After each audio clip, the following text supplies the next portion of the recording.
بڑا تاجر اور بیٹھے بیٹھے انا للہ و انا الیہ راجعون. یہ ہے دنیا. اٹ از کالڈ دنیا. تو اتنی موتیں اپنی سامنے میں نے بھی دیکھ لیں, آپ نے بھی دیکھ لیں, اتنے لوگوں کو مرتا دیکھا.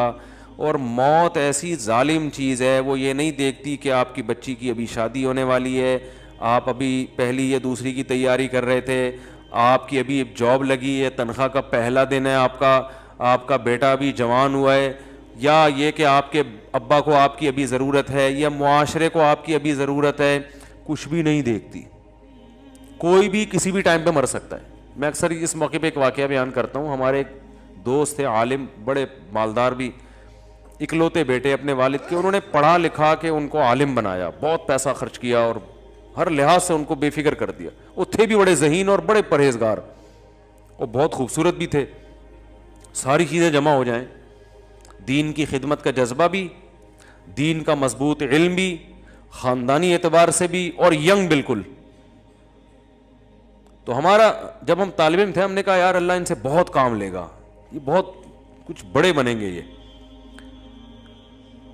تو ہائی روف میں کہیں جا رہے ہیں پیچھے بیٹھے ہوئے, تو کچھ اوباش قسم کے لڑکے کراچی میں, وہ ریوو یا ویگو ٹائپ کی کوئی گاڑی تھی بڑی, اس میں غلط اوورٹیک کیا ان لڑکوں نے اور ہٹ کیا. آن دا اسپاٹ ان کی ڈیتھ ہو گئی. اچھا, ایک رات پہلے میرے سے گپ شپ ہوئی, بہت اچھی گپ شپ ہو رہی ہے ہماری, اور گپ شپ بھی کیا ہو رہی ہے, بہت معذرت کے ساتھ, میں ان کو دوسری شادی کی ترغیب دے رہا تھا. میں نے کہا آپ کے پاس اتنا پیسہ ہے, آپ خوبصورت بھی ہیں ماشاءاللہ, علم بھی آپ کے پاس بہت ہے, تو آپ کو چاہیے کسی بیوہ سے دوسری شادی کر لیں. بیوہ سے میں ترغیب دے رہا تھا ان کو. انہوں نے کہا یار میری گھر والی راضی نہیں ہے, میری وائف میرے پھڈے کر رہی ہے, میں نے بات چلائی ہے, ایک دن پہلے بھی ہوئی تھی نا, تو بات چلائی ہے, بڑا مسئلے ہو گئے, یہ نہیں ہو سکتا, اٹ ازنٹ پاسبل وغیرہ وغیرہ. آج کل نہیں. میں نے کہا بھائی دیکھو, میں نے ان کو یہ سمجھانے کی کوشش کی کہ آپ اگر مر جاتے ہیں تو آپ کی بیگم بیوہ ہو جائے گی, وہ ساری زندگی بیٹھی رہے گی پھر ایسے ہی. تو اس چیز کو معاشرے میں پروموٹ کریں.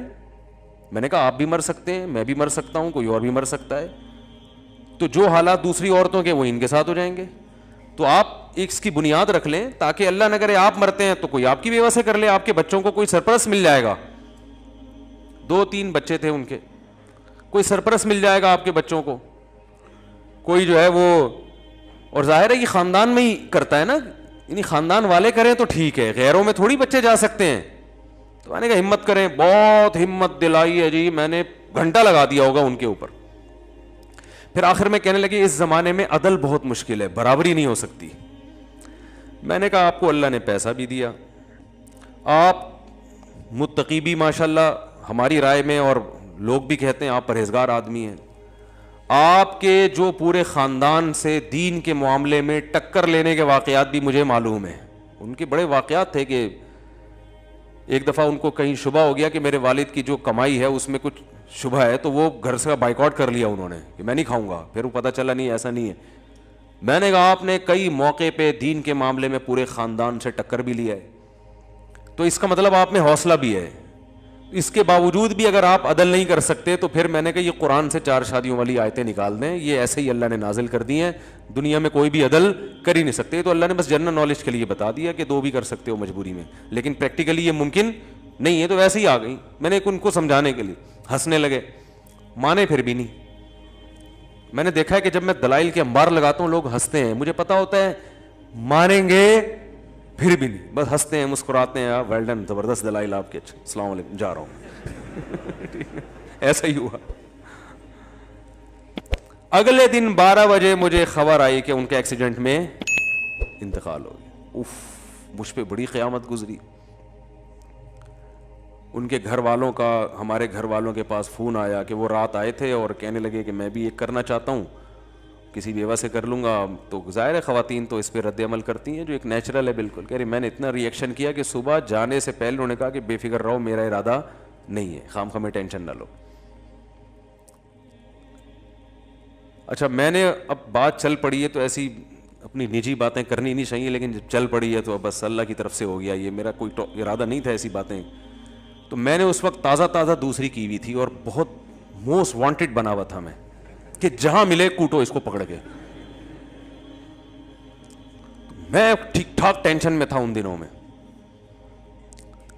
تو ان کے گھر والوں نے ہمارے گھر والوں کو فون کیا کہ آپ کو جو غم پہنچا ہے نا کہ آپ کے میاں نے دوسری کی ہے, وہ میرے غم سے بہت کم ہے. آپ کے بچوں کے پاس باپ بھی ہے, آپ کی ایک سوگن آئی ہے بس. مجھے جو غم پہنچا ہے, میرے میاں رات کو بات کر کے گئے ہیں اور پھر ایگریمنٹ کیا نہیں کروں گا, تو میں تو سرے سے میاں سے ہی محروم ہو گئی. میرے ذہن میں یہ بات آئی کہ یہ اتفاقی واقعہ نہیں ہے, یہ کوئی اتفاقی حادثہ نہیں, یہ اللہ کی طرف سے مصلحت تھی اس میں. اور میں بیان بھی اسی وجہ سے کر رہا ہوں کہ مجھے اس میں بڑا سبق ملا. تو یہ واقعہ بھی ہے تقریباً 15 سال پرانا جو میں بیان کر رہا ہوں, 15 سال پرانا واقعہ ہے. تو وہی ہوا, 12 بجے دن میں کال آئی کہ ان کا انتقال ہو گیا. گھر والے ان کی وائف بیوہ ہو گئی, بچے یتیم ہو گئے. وہی پھر سب کو پتہ ہے ہمارے معاشرے میں دوبارہ شادی آسان کام بولو بھائی نہیں ہے, وہ ہوتی بھی ہے تو اس جیسا تو نہیں ملتا. دوسری کر رہے ہوتے ہیں, ہم جیسے جن کو لوگ ویسے ہی کہتے ہیں یہ ٹریک سے ہٹے ہوئے لوگ ہیں, یا وہ بہت ہی کوئی مکھنچو ٹائپ کے لوگ ہوتے ہیں, وہ کر رہے ہوتے ہیں. کوئی شریف آدمی ابھی تک مجھے بہت کم لوگ نظر آئے ہیں. کم میں اس لیے کہہ رہا ہوں کہ 2-3 ہیں, وہ کہیں گے یار ہمیں شرافت سے نکال دیا آپ نے. تو کوئی سمجھدار آدمی, کوئی عزت دار لوگ, کوئی وہ نہیں تیار ہوتے اس کام کے لیے. تو میں کہتا ہوں یار بس یہ سوچ لیا کرو کہ بیوی میری بیوہ بھی ہو سکتی ہے, اور عورتیں بھی یہ سوچ لیا کریں کہ میں بیوہ بھی ہو سکتی ہوں. اللہ جیسے دوسری عورتوں سے اللہ نے میاں کو چھینا ہے, تو میرے میاں کو بھی اللہ مجھ سے چھین سکتے ہیں. تو معاشرے کی ایک ضرورت ہے. خیر, یہ بات یہاں سے چلی تھی کہ جب ان کی انتقال کی خبر آئی نا, تو میں بہت پریشان ہوا کہ یار ان کے والد نے ان کو اتنا پڑھایا, آج پھل کھانے کا وقت تھا.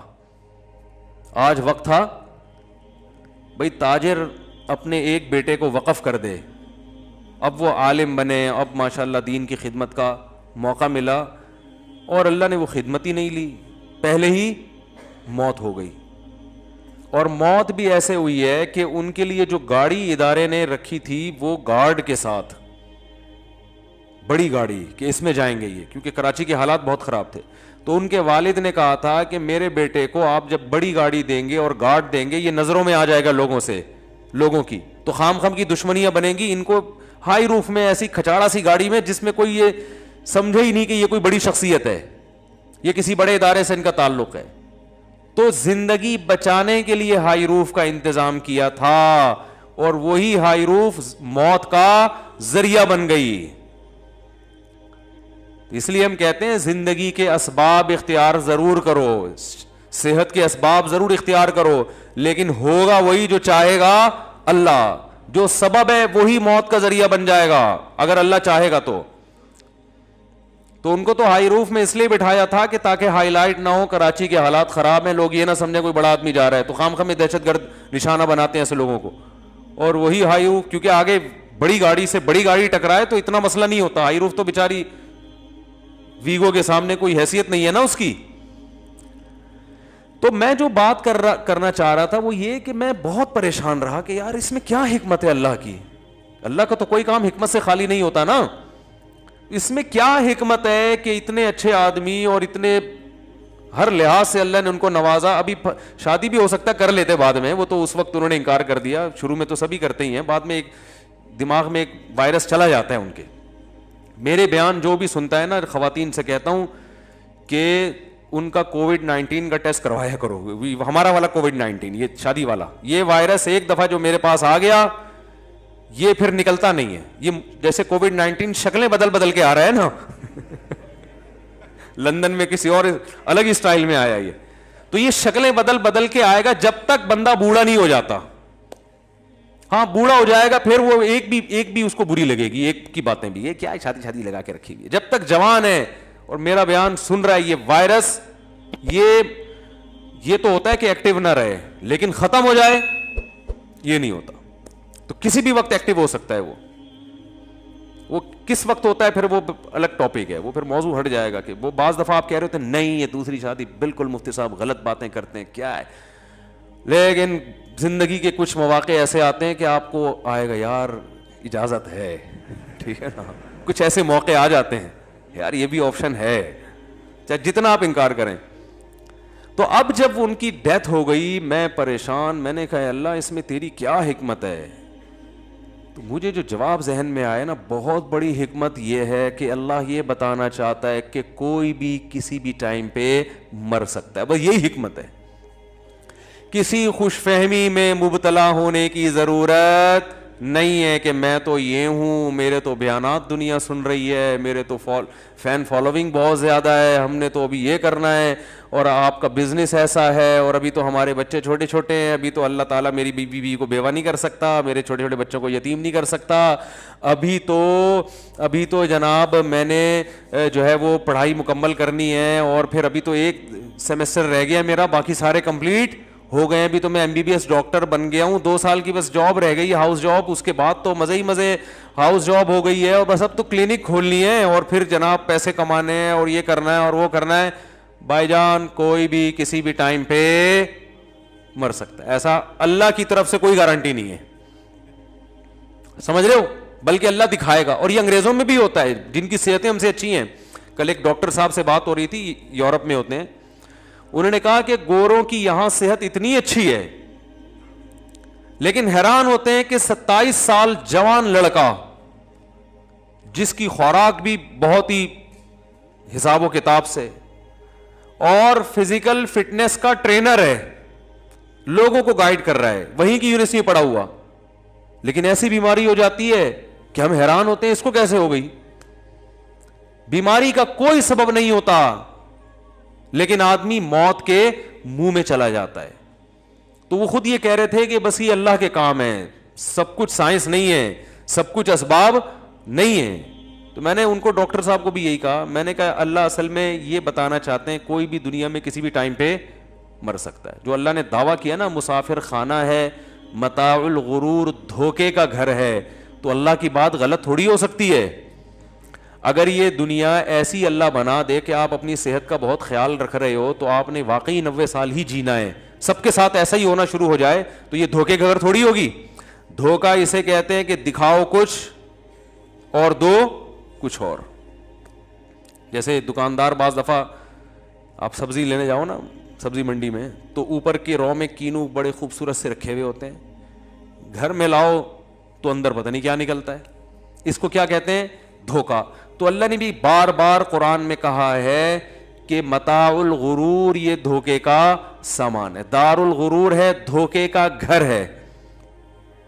تو دھوکے کا مطلب یہی ہے کہ دنیا جب آپ کو خوبصورت خواب دکھائے گی, آپ سمجھو گے یار ابھی یہ ہو جائے گا, ابھی یوں ہو جائے گا, ابھی ایسے ہو جائے گا, ابھی تو اڑو بچہ ہو جائے گا, پتہ چلے گا کہ جی سارے پلان آپ کے 2 سیکنڈ کے اندر خاک میں مل جائیں گے. تو اس لیے عقل مند لوگ اس دنیا کے لیے کوشش کرتے ہیں, اس دنیا سے دل بولو نا, بولنے میں کیا, آپ کو دماغ میں اتروانا چاہتا ہوں بھائی. یہ باتیں چاہیں تو ہم ایک سینٹنس میں مکمل کر سکتے ہیں. اگر میں یہاں بیان کے لیے بیٹھوں میں کو دیکھو دنیا مسافر خانہ ہے, بس بیان کمپلیٹ ہو گیا, آپ جائیں اپنے گھر, آیت کا حوالہ دے دیا ہم نے, ختم ہو گئی بات. تو یہ جو اتنی لمبی تقریر ہوتی ہے, یہ تو ایک چھوٹی سی بات کو کھوپڑی میں بٹھانے کے لیے ہوتی ہے. ہمارے حضرت کے ہر روز بیان ہوتے تھے, اور روزانہ بیان یہیں سے شروع ہوتا دنیا مسافر خانہ ہے, اور ختم یہیں پہ ہوتا دنیا مسافر خانہ ہے, بس. اب کوئی اگر ان کے بیان میں آتا کہتے یار یہ مفتی اعظم ہیں, حضرت مفتی تقی عثمانی صاحب کے استاذ ہیں, اتنا علم ہے, بیان دیکھو ان کا, دنیا مسافر خانے سے شروع کیا اور مسافر خانے پہ ختم. اور اپنے آپ کو کہتے بھی یہی تھے, واقعات سناتے تھے. کہتے ہیں میں جب سعودی عرب سے آتا ہوں تو میرے میزبان فون کر کے پوچھ رہے ہیں آپ کہاں ہیں, گھر پہنچ گئے؟ کہ نہیں میں گھر نہیں پہنچا, میں نے ناظم آباد میں ایک مسافر خانہ لے لیا ہے. ہوٹل ہوتے ہیں نا پہلے مسافر خانہ کہتے تھے, اب ذرا اس کو تھوڑا سا اچھے نام دے دیے گئے. آپ 5 اسٹار ہوٹل میں ٹھہرے ہوں تو لوگوں کو یہ بتاؤ گے نا میں 5 اسٹار ہوٹل میں ٹھہروں, یہ تھوڑی بتاؤ گے مسافر خانے میں ہے تو مسافر خانہ ہی, کیونکہ آپ اسی وجہ سے جو ٹھہرے ہو, ورنہ گھر جاتے ہیں نا آپ تو ٹریولنگ کے دوران آدمی ہوٹل کرائے پہ لیتا ہے, ٹھہر جاتا ہے اس میں, لیکن مسافر خانہ کہتے ہوئے آپ کو خود ڈر لگ رہا ہوتا ہے, آپ کہتے ہو 5 اسٹار ہوٹل میں ٹھہرا ہو. تو ہمارے حضرت اپنے گھر میں ٹھہر کے کیا کہہ رہے ہیں؟ مسافر خانے میں. تو حضرت فرماتے ہیں وہ میزبان نے مجھے فون کیا, آپ گھر پہنچ گئے؟ انہوں نے کہا مسافر خانے میں ہوں ناظم آباد کے. اس نے کہا پھر دوبارہ ایک دن بعد فون کیا, آپ پہنچ گئے؟ نے کہا میں گھر میں نہیں ہوں, میں مسافر خانہ ناظم آباد میں. حالانکہ حضرت کے پاس پیسہ بہت تھا ماشاء اللہ, اللہ نے رزق کے دروازے کھولے ہوئے تھے, دل نہیں لگایا پیسے سے. پھر فون کیا تیسرے دن, حضرت آپ گھر, وہ میزبان کو فکر ہے بھائی یہاں سے گئے ہیں, گھر پہنچ کے خیریت کی اطلاع دیں. حضرت ان کی کھوپڑی میں بٹھانا چاہتے تھے. اگر یہ سارا پروسیس نہ کرتے نا حضرت, اس طرح سے ٹینشن نہ دیتے, تو ان کی دماغ میں بات اترتی نہیں ہے. تیسرے دن پھر انہوں نے کال کی, گھر پہنچ گئے, فرمایا ناظم آباد کے مسافر خانے میں. تو انہوں نے کہا کہ حضرت گھر کیوں نہیں جا رہے آپ, خیریت تو ہے؟ تو حضرت نے فرمایا گھر قبرستان ہے, جہاں جائیں گے تو آرام سے پڑے رہیں گے وہاں قیامت. یہ تو مسافر خانہ ہے, میرے ابا آئے تھے وہ چلے گئے, اماں آئی تھیں وہ چلی گئی, دادا نانا, آدم علیہ السلام سے پبلک آ رہی ہے اور جا رہی ہے. ہزاروں سال گزر گئے, ان میں 50 60 سال تو ہماری زندگیاں ہیں. تو کیا یہ زندگی کی کیا حیثیت کیا ہے 50 سال کی؟ ارے ہزاروں سال میں 40-50 کی کیا اوقات ہے بھائی, ایسے گزرتے ہیں ٹک ٹک کر کے. اور ہم میں سے بہتوں کے آدھے سے زیادہ گزر چکے ہیں, یا جہاں جو لوگ بیٹھے ہوئے ہیں, بچے ہوں گے جنہوں نے 60-70 سال ابھی دیکھنے ہوں گے, ان میں بھی 100% نہیں پتا کہ کس نے پورے دیکھنے کس نے نہیں دیکھنے. تو ہم میں اکثریت تو ویسے ہی اب 20-22 کے رہ گئے, بہت زیادہ ہو گیا, وہ بھی صحت کا اگر بہت خیال کریں تو. ورنہ جس سپیڈ سے رات کو کھانا کھا رہے ہیں لیٹ, تو آپ ایک دن کھائیں گے کھانا یہی قورمے بریانی پھوڑ کے سو جائیں گے, اور صبح پولیس بھی آپ کو نہیں اٹھا سکے گی. بہت لوگ ایسے ہوئے سوئے صبح نہیں اٹھے, اس لیے کہ وہ, آپ حیران ہوں گے یار یہ موت کیسے ہو جاتی ہے, رات کو اتنا کھا کے سوتے ہی رہ گئے. یاد رکھو جس دن صبح اٹھتے ہو نا, اس دن حیران ہوا کرو کہ 1 بجے کھایا تھا کھانا, اور اتنا طبیعت سے گھی اور یہ سب چیزیں پھوڑی تھی, نان تافتان کھائے تھے, پھر بھی صبح اٹھ گئے. تو جس دن صبح اٹھا کرو اس پہ حیران ہونا چاہیے کہ اللہ کی قدرت ہے کہ اس نے زندگی ایک اور دن بڑھا دی آپ کی. ورنہ ہم جو کھا پی کے رات کو 12-1 بجے دعوتوں میں پھوڑ رہے ہیں, اس کے بعد کولڈ ڈرنک وغیرہ پی کے اور طبیعت سے سوتے ہیں, تو اٹھنا بنتا نہیں ہے, بنتا نہیں ہے اٹھنا, حقیقت بتا رہا ہوں. یہ تو اللہ کی قدرت ہے کہ اللہ کہتے چل تھوڑا اور ایک چانس اور دیتا ہوں تیرے کو, تو چانس پہ چل رہے ہیں. تو تعجب اس پہ نہیں ہونا چاہیے کہ ہم اب تک ہم مر کیوں جاتے ہیں, تعجب اس پہ ہونا چاہیے ہم زندہ کیسے ہیں. تو میرے بھائی بات یہ چل رہی تھی کہ ہمارے حضرت نے فرمایا کہ میں ناظم آباد کے مسافر خانے میں. تو مسافر خان, اور واقعی اب حضرت قبر میں, اللہ تعالیٰ ان کی مغفرت فرمائے, ان کی درجات بلند فرمائے, جو انہوں نے کہا تھا وہ ہم نے اپنی آنکھوں سے دیکھ لیا. اور بار بار بیان میں کہتے تھے آپ کسی بھی وقت جا سکتے ہیں بھائی, کبھی بھی جا سکتے ہیں. چلے گئے. تو جب ان کے جنازہ اٹھا, میں نے کہا کہ میں بھی جنازے میں شریک تھا, میں نے کہا دیکھو یار حضرت بار بار کہتے تھے مسافر خانہ ہے, جانا ہے جانا ہے ناظم آباد کا. تو آج اسی ناظم آباد کے مسافر خانے سے حضرت کی میت اٹھ رہی ہے, جس کو وہ کہتے تھے نا مسافر خانہ ہے. ثابت ہو گیا واقعی یہ رہنے کی جگہ نہیں ہے. تو میرے بھائی ان ہزار گز کے بنگلوں کی دیواروں سے دل مت لگاؤ. سب سے زیادہ جو خطرناک چیز ہے نا انسان کے لیے, وہ دیواروں اور اینٹوں سے دل لگانا ہے. گاڑی اس کے بعد آتی ہے, کوئی گاڑی سے محبت کرے اتنا برا نہیں ہے, وہ استعمال میں آ رہی ہے.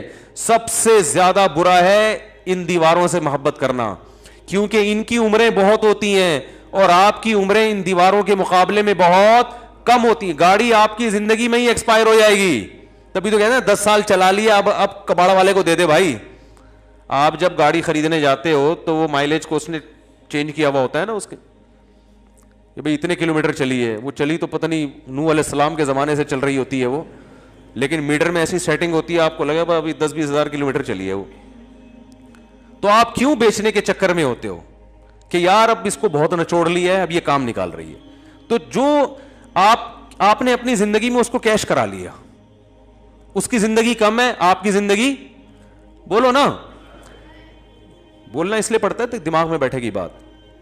اور جو انٹرنیٹ پہ بیان سنتے ہیں نا وہ بھی بولا کریں. آپ کی زندگی زیادہ ہے, گاڑی کی زندگی کم ہے. آپ بکری پال لیتے ہو, وہ پیدا ہو کے جوان ہو کے دودھ دے کے بچے پیدا کر کے آپ کی زندگی میں مر جائے گی. بکری سے دل لگانا اتنا برا نہیں ہے وہ, یعنی آپ اس سے فائدہ اٹھا لیتے ہو. کھانے پینے سے دل لگانا اتنا برا نہیں ہے, وجہ اس کی یہ کہ کھا لیتے ہو اپنی زندگی میں. آپ آج میں صبح بیٹھے ہوئے بھائی, ہوٹل کا پراٹھا میں نے کھایا کہ نہیں کھایا, یہ مجھے مل گیا, یہ پتہ نہیں 6 مہینے سے مجھے تلاش کر رہے ہیں. آج ہم کہیں کام سے گیا تھا تو واپسی پہ ایک ہوٹل ہے, وہ بڑا خاندانی پراٹھا بناتا ہے, تو وہاں میں گھسا, میرا حلیہ تھوڑا چینج تھا, انہوں نے پکڑ لیا, مجھے پہچان لیا. انہوں نے کہا میں تو 6 مہینے سے آپ کے پولیس کی طرح آپ کے پیچھے پڑا ہوا ہوں. تو یہ کیا ہے بھائی؟ اب ڈاکٹر صاحب سے کل میری بات ہوئی, انہوں نے کہا پراٹھے وراٹھے نہیں کھائے. میں نے کہا یار دنیا چھوڑنا آسان ہے, پراٹھا چھوڑنا بہت مشکل کام ہے. ہم بد پرہیزی بس ایک ہی کرتے ہیں, اور میں نے کہا کوئی بد پرہیزی نہیں ہے, اب اتنا تو چلتا ہے یار. ناشتے میں سردی ہو اور خاندانی قسم کے پراٹھے بنے ہوئے ہوں, بھوک ٹائٹ لگ رہی ہو, اور چنے چھولے بھی ہوں اور ساتھ میں انڈا بھی ہو, اور چائے ہو خاندانی, مزہ آتا ہے کہ نہیں آتا؟ ناشتہ اس کے بغیر نہیں ہوتا یار, بچپن سے عادت پڑی ہوئی ہے, کیا کریں. تو یہ مزے کیش ہے, آپ اپنی زندگی میں امید ہوتی ہے کہ پورا کھا لو گے, ٹھیک ہے نا. ان چیزوں سے دل لگتا بھی نہیں ہے انسان کا, کیونکہ فنا ہو رہی ہیں آپ کے سامنے ہی. سب سے بدترین چیز جس پہ آپ کا پیسہ خرچ ہو رہا ہے نا حدیث کے مطابق, وہ تعمیر ہے, کیونکہ تعمیر کی عمریں بہت لمبی.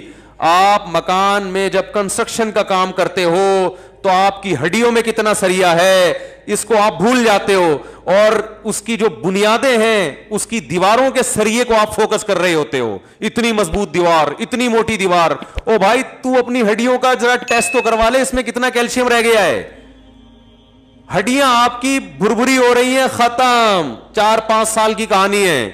لیکن آپ جناب اتنا سیمنٹ بجری ڈال کے لوگوں کو بتا رہے ہیں, دیواریں دیکھو, اتنا مضبوط مکان بنایا ہے, زلزلہ پروف عمارت بنائی ہے, اور ایسا ہے اور ویسا ہے, اور موت کا فرشتہ ہنس رہا ہوتا ہے کہ یار اس کو دیکھو کہ جس جسم میں یہ بندہ خود رہتا ہے وہ جسم گل سڑ کے ختم ہونے والا ہے, اور اس گلے ہوئے جسم کے لیے جو پیکنگ ہے وہ اتنی مضبوط ہے. ایسے جیسے آپ دیکھو ڈائمنڈ کی پیکنگ, اگر ڈائمنڈ جتنی مہنگی ہو سمجھ میں آتا ہے, لیکن آپ نے کوئی چائے پیک کروانی ہے اور اس کو آپ اتنی خوبصورت پیکنگ میں آپ خرچہ کروا رہے ہو جو چائے کی قیمت سے 10 گنا زیادہ ہے, تو لوگ کہیں گے نا بھائی جو پروڈکٹ اتنی مہنگی نہیں ہے اس کی پیکنگ پہ اتنا تو نے خرچہ کر دیا. تو آپ کے لیے یہ پیکنگ ہے, جو گھر جس میں ہم رہتے ہیں, اتنا مہنگا آدمی نہیں ہوتا جتنا مہنگا گھر ہے اس کا. وہ مرنے والا ہے, وہ ختم ہونے والا ہے. اس لیے پیغمبروں نے اپنی قوموں کو مکان سے دل لگانے سے منع کیا ہے. وَتَتَّخِذُونَ مَصَانِعَ لَعَلَّكُمْ تَخْلُدُونَ. ہود علیہ السلام نے اپنی قوم سے کہا تم گھروں کو ایسے بناتے ہو جیسے تم نے اس میں ہمیشہ رہنا ہے. تمہیں کیا ہو گیا؟ پہاڑوں کو نا تراشتے تھے, چٹانوں کو اتنی محنت کرتے تھے. چٹان کو تراشنا آسان کام ہے؟ تراش کے اندر سے پورا پہاڑ کے اندر گھر کھڑا کر دیتے تھے. تو پیغمبر نے کہا بھائی تم اپنی ہڈیوں کو دیکھو, تمہاری عمر اتنی تھوڑی ہے, اتنی محنت کیوں کر رہے ہو بھائی؟ 4 اینٹیں لاؤ, ڈالو چھت, آرام سے ہنسی زندگی گزارو اور نکلو, جنازہ اٹھے گا, چل بھائی اب تمہارے بچے رہیں گے یہاں پہ. مسافر خانہ سمجھنے کے لیے میرے بھائی ہم تیار؟ بولو نہیں.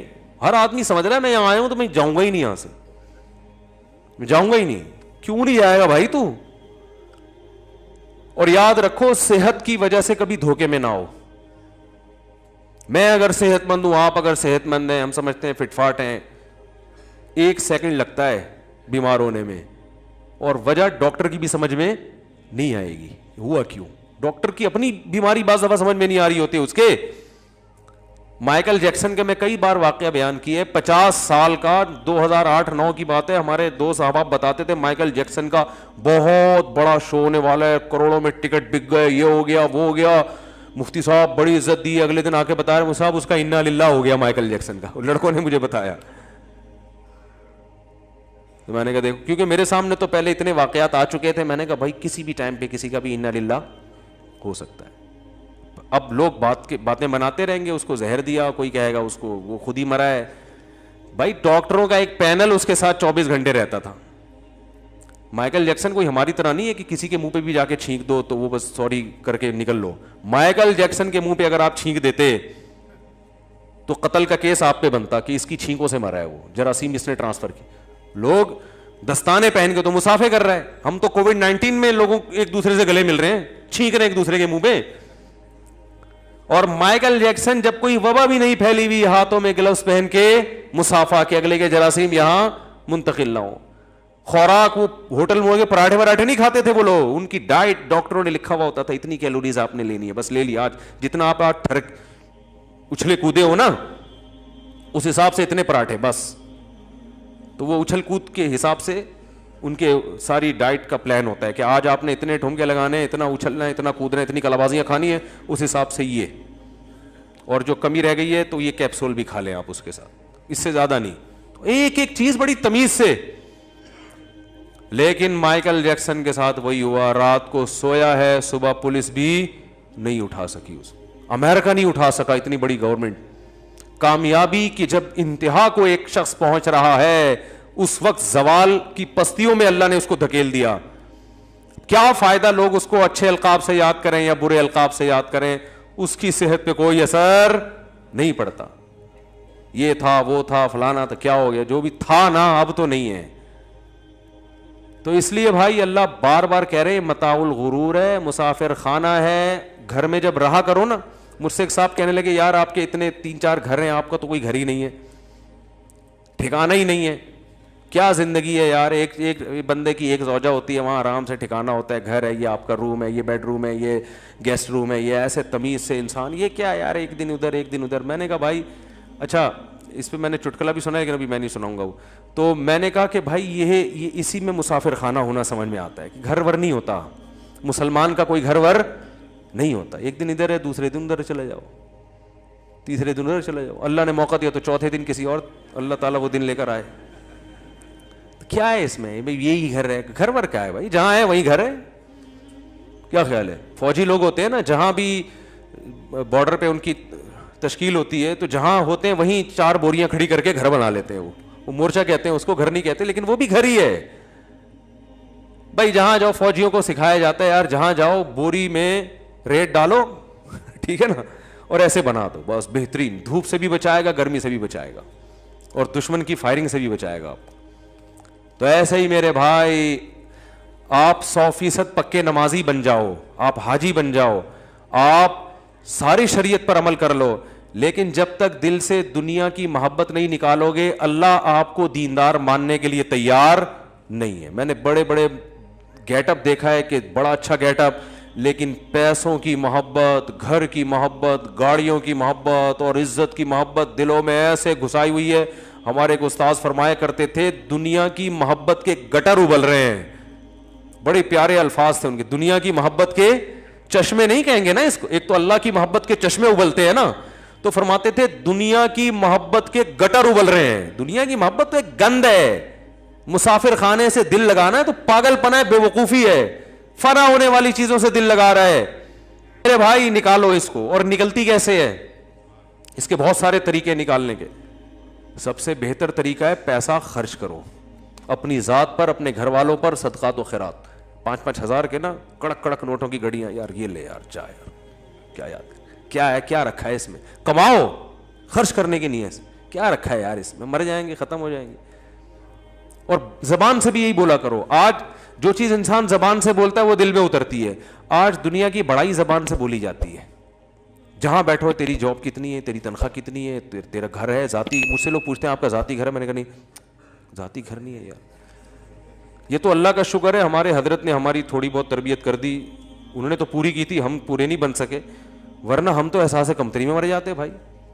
مجھے لوگ آ کے کہتے رہتے ہیں ذاتی گھر نہیں ہے, ذاتی گھر نہیں ہے. میں کہتا ہوں میرے پاس پیسہ ہے الحمدللہ, بنا سکتا ہوں. اللہ نے اگر دماغ گھوما تو بنا بھی لیں گے, بہت زیادہ آ گیا تو. پہلے میں نے کہا پراٹھے پھوڑنے دو ہمیں, ٹھیک ہے نا, گاڑی اچھی رکھیں گے, بچوں پہ خرچ کریں گے. پھر اگر بچ گیا اور اتنا بچا کہ صدقہ بھی ہو گیا, خیرات بھی ہو گیا, یہ بچ گیا تو چل یار ابھی مرتے مرتے چلو ایک پراپرٹی. پھر بھی میں نے کہا گھر بنانے کا دل نہیں کرتا, کوئی پراپرٹی چلو مر گئے تو بچوں کے کام آ جائے گی. وہ پھر گھر کی صورت میں بھی ہو سکتی ہے, پلاٹ کی صورت میں. میں نے کہا یہ غریبی ہے, یہ بہت بات کی چیز ہے, یہ تو کھانے دو یار. میں نے کہا تم نے کیا کر لیا گھر بنا کے, بادام کھاتے ہو, کہہ رہے نہیں بادام کے تو پیسے ہی نہیں بچے, وہ سارا تو قسطوں میں جا رہا ہے. ہاں تھوڑا وہ آگے آگے آ جائیں, اوپر چلے جائیں بھائی, جو پیچھے لوگ کھڑے ہوئے اوپر جگہ ہے. تو ابے پوری وہ چینج کر دی یار آپ نے ٹون ہماری. تو ٹائم ہوتا رہا یار, بیان ہے نا. تو کیا کہہ رہا تھا میں, اتنی خاندانی بات کر رہا تھا یار. تو وہ جو ہے نا, میں نے ان سے کہا بادام کھاتے ہو؟ انہوں نے کہا پیسے کہاں, جب آدمی گھر خریدے گا تو بادام کے پیسے کہاں بچیں گے. میں نے کہا پراٹھا ہضم ہو جاتا ہے؟ کہہ رہے پراٹھا تو ہضم نہیں ہوتا, قبض ہو جاتا ہے. میں نے کہا مزے میں تو ہم ہیں. صحیح ہے نا, اور کیا. میں نے کہا مزے تو ہمارے ہیں یار. میں نے کہا یہ ہماری چھت بھی ویسے ہی ہے جیسی آپ کی چھت ہے, کرائے کی ہے تو کیا ہوا, آپ نے بھی نکلنا ہے, ہم نے بھی یہاں سے نکلنا ہے. بھلے ہمارے پاس آپشن یہ ہے کہ ہمیں اگر مالک مکان نے نکال دیا تو پڑوس میں چلے جائیں گے, ٹھیک ہے نا, ادھر چلے جائیں گے. تو آپ کا, میں نے کہا آپ نے تو یہ فری میں ملا ہوتا تو بہت اچھا ہے, آپ نے جو انویسٹمنٹ کروڑوں کی لگا دی نا اس میں, اس کروڑوں میں بہت کچھ ہو سکتا تھا. ہاں زرداری جیسا آدمی خریدتا ہے جس کے لیے کروڑوں اربوں کی کوئی ویلیو نہیں ہے, وہ ٹھیک ہے. تو آپ بھی کو بھی اللہ حلال پیسہ اتنا دے دے کہ آپ اتنا ہو جائے کہ آپ کے سارا, اب آپ کے پاس کرنے دھرنے کے لیے بعض دفعہ بچتا نہیں ہے, تو 2-4 کروڑ ایسے پڑے ہوئے ہیں یار, چل یار ذرا ادھر مکان لے لے یار, چل. وہ کرایہ مالک مکان سے تھوڑی ٹھش پش لگی رہتی ہے, وہ موٹر کا وہ نہیں دے رہے ہوتے نا. تو یہ ٹینشن بھی چھوڑ جائے گی. کیا خیال ہے, موٹر کے پیسے نہیں دے رہے ہوتے وہ. یہ شارٹ کلپ بنا کے نا ان کو سنوا دیں یہ خاص طور پہ. تو یہ سارے کام ہو گئے, سارے مسئلے وسلے لائف بھی ہو گئے. چلو یار اب 2-4 کروڑ ایسے ہی پڑے ہوئے ہیں, صدقہ بھی ہو گیا, آخرت کے لیے صدقہ جاریہ بھی ہو گیا, مدرسے میں بھی لگا دیا, یہ بھی 2-4 کروڑ پڑے ہوئے, چل یار اٹھا کے یار ایک چلو لے لو, چلتا ہے. تو کوئی ٹینشن لینے کی ضرورت نہیں ہے. مسافر خانہ ہے بھائی, W11 ہے, پائیدان پہ چاہو ڈرائیور کی سیٹ پہ بیٹھ کے سفر کرو, کوئی زیادہ فرق, وہ ڈرائیور بھی اتر جاتا ہے آگے اڈے پہ, آپ نے بھی اترنا ہے. اور بچوں کی بھی بہت زیادہ ٹینشن نہ لیا کرو, جیسے آپ بھی کسی کے بچے تھے, اللہ نے کھلا پلا کے بڑا کر دیا, آپ کے بچوں کو بھی اللہ کھلا پلا کے بڑا کر دے گا. اور بچے اپنی قسمت سے بنتے ہیں بھائی, جب بڑے ہو جائیں گے تو اچھے بنے برے بنے ان کی ہیڈیک ہے. آپ جب تک نابالغ ہیں ٹریننگ تربیت کرتے رہو, بڑے ہو کے سمجھدار ہیں, نیک بن گئے اچھی بات ہے, خوش ہو جاؤ. نہیں بنے تو بھی ٹینشن نہ لو. نوح علیہ السلام سے زیادہ اپنے بچے کی کون تربیت کر سکتا ہے, وہ کافر نکلا. تو اس لیے ٹینشن صرف ایک ہی لینی ہے آخرت کی, کہ آخرت میں کیا ہو, کیونکہ اصل کیا ہے, بولو بھائی, آخرت. یہاں ٹینشنوں میں اگر آخرت بن رہی ہے بہت اچھی بات ہے, اگر آخرت بگڑ رہی ہے تو بھائی, تو یہاں میرے بھائی اگر آپ کامیاب صدر بھی بن گئے 5 سال کے لیے, 5 سال کے لیے, تو بھی موت تو ہے نا, مرو گے تو ختم, فنش. تو بار بار نا یہ الفاظ زبان سے بھی ریپیٹ کرنے چاہیے. جس محفل میں بیٹھے ہیں وہ بھائی سب دھرا رہ جائے گا یار. پہلے لوگ اس طرح کی باتیں بہت کرتے تھے, اب نہیں کرتے.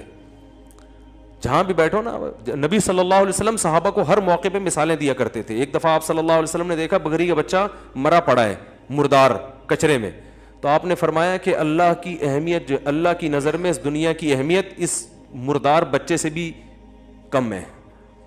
یہ بھی اس کی بھی کوئی ویلیو ہوگی, اللہ کی نظر میں اتنی بھی ویلیو. مسافر خانہ ہے اور ہم نے اتنا اس کو خدا بنا لیا. بھائی دنیا کماؤ آخرت کے لیے. نبی صلی اللہ علیہ وسلم نے فرمایا جو دولت کماتا ہے یعنی تجارت کرتا ہے اس لیے تاکہ لوگوں سے بھیک نہ مانگنی پڑے, تو آپ نے فرمایا وہ قیامت کے دن پیغمبروں کے ساتھ ہوگا. اچھی نیت سے کماؤ, دل نہ لگاؤ بھائی. دل لگنے کی علامت کیا ہے, چھنتی ہے تو تکلیف کتنی ہوتی ہے, سمجھ رہے ہو. دیکھو پیسہ رکھنا برا نہیں ہے, حضرت سلیمان علیہ السلام نے تو اللہ سے حکومت مانگی تھی. نہ پیسہ رکھنا برا, نہ پراٹھے کھانا برا, نہ بڑی بڑی گاڑیاں, اور گھر بنانا بھی جائز ہے. دل نہ لگاؤ.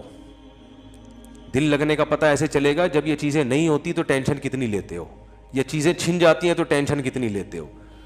تو پیسہ ڈوب گیا کوئی مسئلہ نہیں ہے یار, ایسے ہی ہے جیسے W11 کی سیٹ پہ بیٹھے ہوئے تھے, کسی نے اٹھا دیا کھڑا کر دیا, تو چلو یار اب بیٹھے ہوئے تھے زیادہ مزہ آ رہا تھا, کھڑکی والی سائڈ ملی تھی, کراچی کی گندگیاں دیکھتے ہوئے جا رہے تھے ہم. اب جناب ہمیں اٹھا دیا تو کھڑے ہو کے سفر کریں گے, کوئی مسئلہ نہیں ہے. تو تھوڑی سی بس اس میں ہلکی پھلکی سی ٹینشن ہوتی ہے, وہ اتنی ٹھیک ہے, اس سے زیادہ ٹینشن لینے کا بولو نہیں ہے. تو ڈپریشن سے ٹینشن سے نہیں مرو میرے بھائی, یہ ہمارے مذہب کا حکم ہے. کافر اس دنیا کو اصل سمجھتا ہے, ہم اسے W11 سمجھتے ہیں, صحیح ہے نا, مسافر خانہ سمجھتے ہیں. اسی وجہ سے ہم اس میں زیادہ خوش ہوتے ہیں. مسافر کو کوئی چیز مل جائے خوش ہوتا ہے, نہیں ملے پریشان نہیں ہوتا. اللہ سمجھنے کی عمل کی توفیق عطا فرمائے.